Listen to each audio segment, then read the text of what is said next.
Chapter 58 The Social Revolution. But the new engines were very expensive, and only people of wealth could afford them.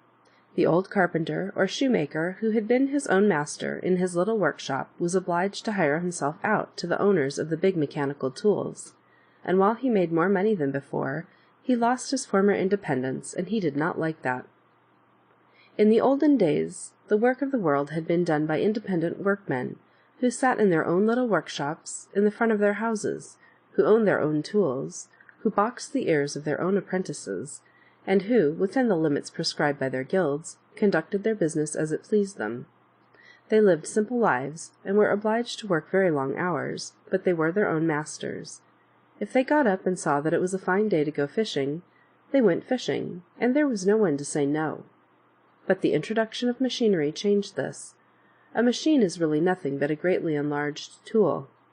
A railroad train which carries you at the speed of a mile a minute is in reality a pair of very fast legs, and a steam hammer which flattens heavy plates of iron is just a terrible big fist made of steel. But whereas we can all afford a pair of good legs and a good strong fist, a railroad train and a steam hammer and a cotton factory are very expensive pieces of machinery, and they are not owned by a single man, but usually by a company of people, who all contribute a certain sum, and then divide the profits of their railroad or cotton mill according to the amount of money which they have invested. Here you see a picture with two panels, called the Man Power and Machine Power. At the top it says when the Acropolis was built, 100 men were needed to move a heavy stone. At the bottom it says nowadays little drops of gasoline do the same work in less time, and it shows a tractor. Therefore, when machines had been improved until they were really practicable and profitable, the builders of those large tools, the machine manufacturers, began to look for customers who could afford to pay for them in cash. During the early Middle Ages, when land had been almost the only form of wealth, the nobility were the only people who were considered wealthy. But, as I have told you in a previous chapter, the gold and silver which they possessed was quite insignificant, and they used the old system of barter, exchanging cows for horses and eggs for honey. During the Crusades, the burghers of the cities had been able to gather riches from the reviving trade between the East and the West, and they had been serious rivals of the lords and the knights. The French Revolution had entirely destroyed the wealth of the nobility, and had enormously increased that of the middle class or bourgeoisie. The years of unrest which followed the Great Revolution had offered many middle-class people a chance to get more than their share of this world's goods. The estates of the Church had been confiscated by the French Convention, and had been sold at auction. There had been a terrific amount of graft. Land speculators had stolen thousands of square miles of valuable land, and during the Napoleonic Wars they had used their capital to profiteer in grain and gunpowder, and now they possessed more wealth than they needed for the actual expenses of their households, and they could afford to build themselves factories, and to hire men and women to work the machines. This caused a very abrupt change in the lives of hundreds of thousands of people. Within a few years, many cities doubled the number of their inhabitants, and the old civic center, which had been the real home of the citizens, was surrounded with ugly and cheaply built suburbs, where the workmen slept after their 11 or 12 or 13 hours spent in the factories, and from where they returned to the factory as soon as the whistle blew. Far and wide throughout the countryside, there was talk of the fabulous sums of money that could be made in the towns.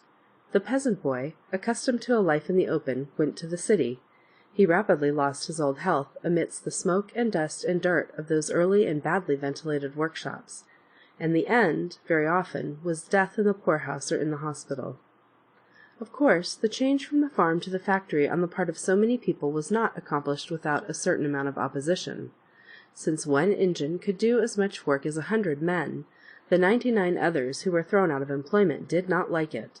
Frequently they attacked the factory buildings and set fire to the machines, but insurance companies had been organized as early as the 17th century, and as a rule the owners were well protected against loss. Here you see a picture of a very large building with lots of smoke coming out of smokestacks on the top, and it's titled The Factory. Soon, newer and better machines were installed. The factory was surrounded with a high wall, and then there was an end to the rioting. The ancient guilds could not possibly survive in this new world of steam and iron.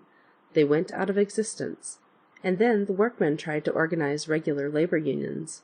But the factory owners, who through their wealth could exercise great influence upon the politicians of the different countries, went to the legislature and had laws passed which forbade the forming of such trade unions, because they interfered with the liberty of action of the working man. Please do not think that the good members of Parliament who passed these laws were wicked tyrants. They were the true sons of the Revolutionary period, when everybody talked of liberty, and when people often killed their neighbors because they were not quite as liberty-loving as they ought to have been. Since liberty was the foremost virtue of man, it was not right that labor unions should dictate to their members the hours during which they could work and the wages which they must demand. The workman must at all times be free to sell his services in the open market, and the employer must be equally free to conduct his business as he saw fit. The days of the mercantile system, when the state had regulated the industrial life of the entire community, were coming to an end. The new idea of freedom insisted that the state stand entirely aside and let commerce take its course. The last half of the 18th century had not merely been a time of intellectual and political doubt, but the old economic ideas, too, had been replaced by new ones, which better suited the need of the hour. Several years before the French Revolution, Turgot, who had been one of the unsuccessful ministers of finance of Louis XVI, had preached the novel doctrine of economic liberty. Turgot lived in a country which had suffered from too much red tape, too many regulations, too many officials trying to enforce too many laws. "Remove this official supervision," he wrote. "Let the people do as they please, and everything will be all right." Soon his famous advice of laissez-faire became the battle-cry around which the economists of that period rallied. At the same time in England, Adam Smith was working on his mighty volumes on the Wealth of Nations, which made another plea for liberty and the natural rights of trade. 30 years later, after the fall of Napoleon, when the reactionary powers of Europe had gained their victory at Vienna, that same freedom which was denied to the people in their political relations was forced upon them in their industrial life. The general use of machinery, as I have said at the beginning of this chapter, proved to be of great advantage to the state. Wealth increased rapidly. The machine made it possible for a single country, like England, to carry all the burdens of the great Napoleonic wars. The capitalists, the people who provided the money with which machines were bought, reaped enormous profits. They became ambitious and began to take an interest in politics. They tried to compete with the landed aristocracy, which still exercised great influence upon the government of most European countries.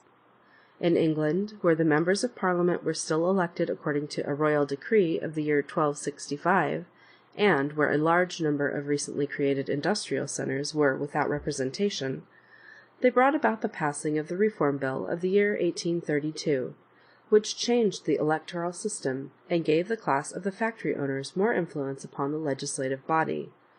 This, however, caused great discontent among the millions of factory workers, who were left without any voice in the government. They, too, began an agitation for the right to vote.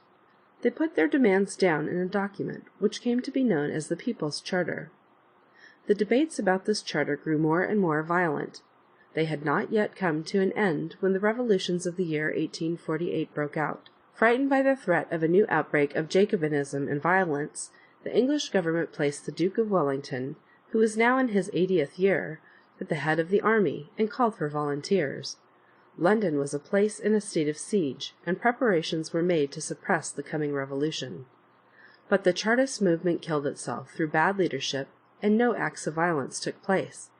The new class of wealthy factory owners — I dislike the word bourgeoisie, which had been used to death by the apostles of a new social order — slowly increased its hold upon the government, and the conditions of industrial life in the large cities continued to transform vast acres of pasture and wheat land into dreary slums, which guard the approach of every modern European town. End of chapter 58.